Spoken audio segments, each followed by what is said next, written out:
El tercer domingo del tiempo ordinario, la Iglesia Católica celebra el Domingo de la Palabra de Dios. Y es la palabra de Dios la que persigue al profeta Jonás. Y le dice que tiene que ir hacia la gran ciudad Nínive. Y allá llevará la palabra de Dios y no la del profeta. Jonás terminará anunciando el mensaje del Dios de Israel en Nínive. Pero este es un mensaje muy seco, nada esperanzador, como nos acostumbraron otros profetas. Dentro de 40 días, Nínive será destruida. Y este pueblo pagano tuvo una actitud de conversión. La historia de Jonás es un reto a nuestro pesimismo y a nuestra falta de confianza, porque veremos que los ninivitas se convierten. Y es que cuando Jonás llega a Nínive, Dios se había anticipado ya en el corazón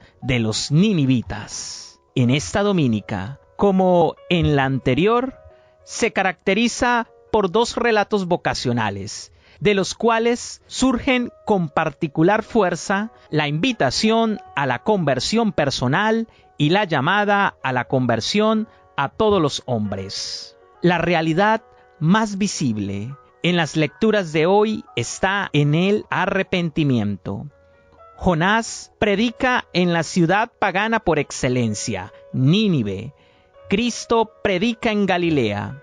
El mensaje, sin embargo, es distinto. Dentro de 40 días, Nínive será destruida, dice Jonás. El reino de Dios ha llegado, anuncia Jesús. El Evangelio nos trae lo que sería la primera homilía de Jesús.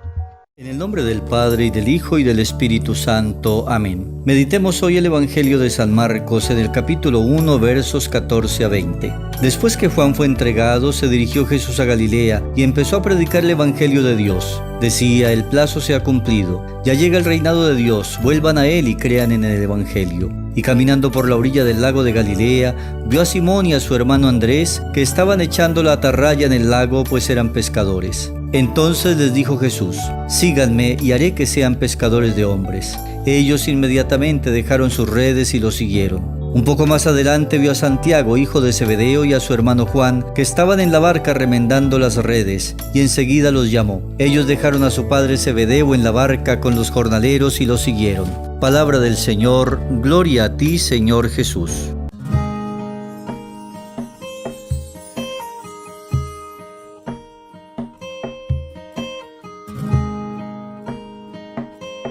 Jesús escoge a Galilea para empezar a predicar el reino de Dios.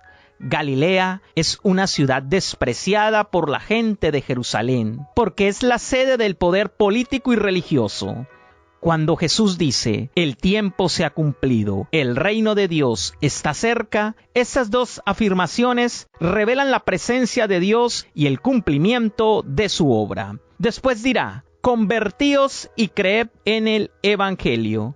Estas dos afirmaciones necesitan ahora de la respuesta del ser humano. Al anuncio: se ha cumplido el plazo, Jesús llega como con prisa, sacudiendo a los demasiado tranquilos, a los instalados, y nos deja una tarea: convertíos y creed la buena nueva.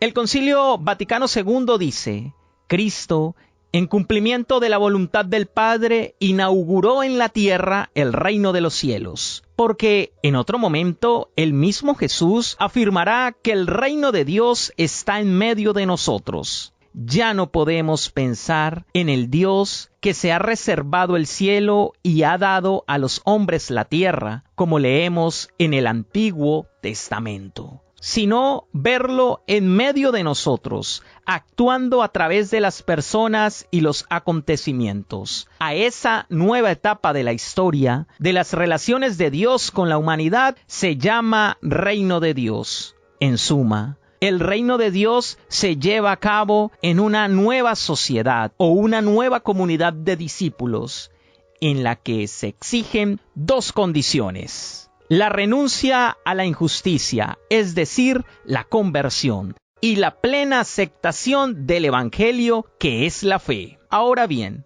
El reino llega con la conversión entendida como no temor al castigo. Dios no es vengador, Dios es salvador. Hermanos, no hay nada tan urgente como la conversión. Convertirse y creer son dos actitudes íntimamente unidas entre sí. Por tanto, creer equivale a convertirse. San Juan Pablo II decía que las condiciones dadas por Jesús para entrar en el reino se pueden resumir en la palabra conversión. Creed la buena noticia. A lo largo de todo el año tendremos la oportunidad de ponernos en contacto con esta buena noticia, con esta buena nueva.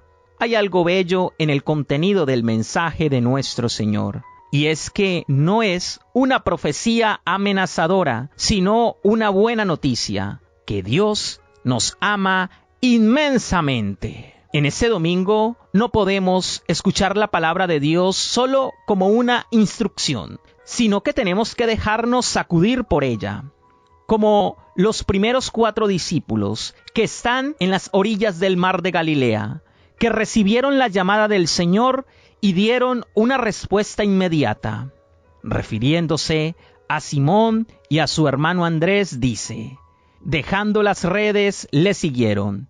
Y con respecto a Santiago y a su hermano Juan, añade: dejando a su padre Zebedeo con los jornaleros en la barca, se marcharon con él.